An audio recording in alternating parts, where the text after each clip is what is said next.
Hey guys, today I want to talk to you about superdelegates. Now, if you didn't know, superdelegates are a part of the Democratic Party, and they unfortunately played a major role during the 2016 Democratic primaries. I say unfortunately because superdelegates are undemocratic. They undermine the voters. Superdelegates are in essence appointed officials who have enormous power relative to your typical voter. To exemplify, in 2016 there were only 712 superdelegates, and yet their votes were worth 15% of the total vote for the Democratic nomination. 15%. 712 people worth 15% of the vote of the entire country. Now, one day, Morning Joe on MSNBC did a very good job breaking this down.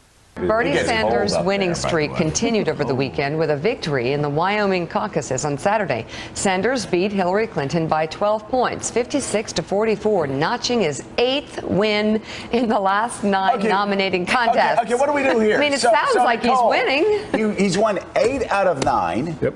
But he's losing. And look, he wins by 12 points. I tell you, I would not do well as a Democratic politician. He wins by 12 points. He may not even pick up a single delegate. After winning by 12 percentage points, He's losing. He loses Wyoming, He's losing where it counts by 4 delegates, 11-7. Now, John Heilman, if that is a system that is not rigged against voters and rigged in favor of the rich and powerful, please tell me one that is. This should never happen. Not in a democracy. Superdelegates are completely undemocratic. It's supposed to be one man, one vote, one woman, one vote, one person, one vote.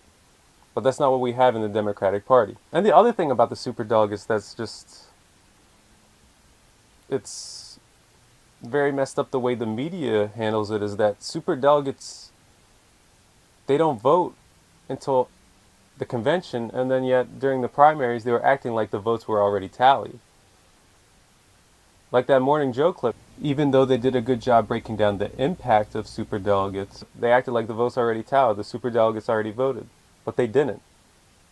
And they were misinforming the voters and creating a sense, or at least trying to create a sense of despair and hopelessness, when there shouldn't have been that in the first place.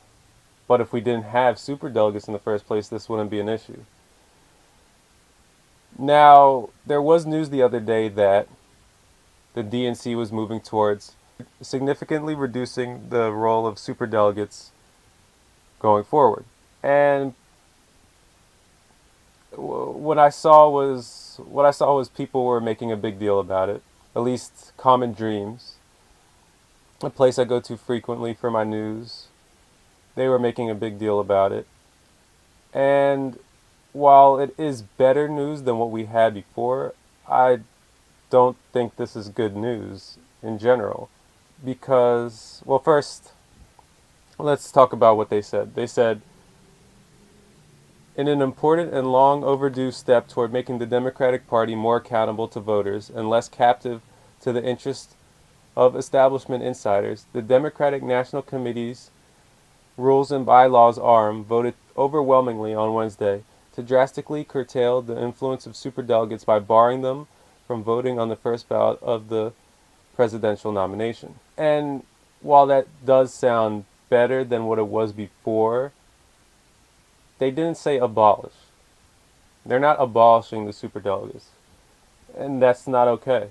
Not in a democracy. And notice how the author of this piece stated that superdelegates will be barred from voting on the first ballot, presumably meaning that they would still be allowed to vote on subsequent ballots. Moreover, since the superdelegates are not being abolished, the media in the next presidential election can still act like superdelegates have already made their votes during the primary in order to mislead and very possibly deject voters from coming out to vote due to a sense of helplessness. And it's a shame. Basically what I'm getting at here, guys, is that this is not good enough. Superdelegates have got to go. Hey guys, if you want to help out this show, you can follow our various social media links. Also, we have a Facebook group that you can join as well. And if you want to follow me on social media, you could do that as well. Alright guys.